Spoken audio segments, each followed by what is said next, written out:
মাটিতে বিছানো আঙুর, আপেল, গাজর, ফুলকপি সব মিলিয়ে যেন এক রঙিন কার্পেট। গাছের গায়ে জড়িয়ে রাখা রঙিন ফলের ছন্দে ঝলমল করছে পুরো বাগানটা। আর মাঝখানে দাঁড়িয়ে আছে বিশাল এক আমের পিরামিড, যেন সূর্যের আলোয় জ্বলে ওঠা সোনালী দুর্গ।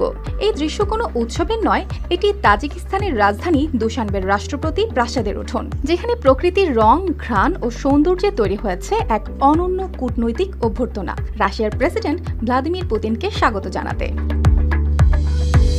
প্রাসাদের প্রবেশদ্বার পেরোলেই দেখা যায় সারি সারি ফল দিয়ে তৈরি নকশা, সবুজ আপেল, কমলা, গাজর, লাল মরিচ আর সাদা ফুলকপির মিশেলে যেন এক জীবন্ত শিল্পকর্ম।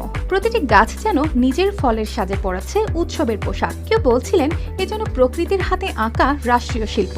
ভেতরে আরো চমক, লাল আর সাদা গোলাপের তৈরি বিশাল ফুলের খিলান, যার নিচ দিয়ে প্রবেশ করছেন অতিথিরা। বাতাসে মিশে আছে গোলাপের মিষ্টি সুবাস।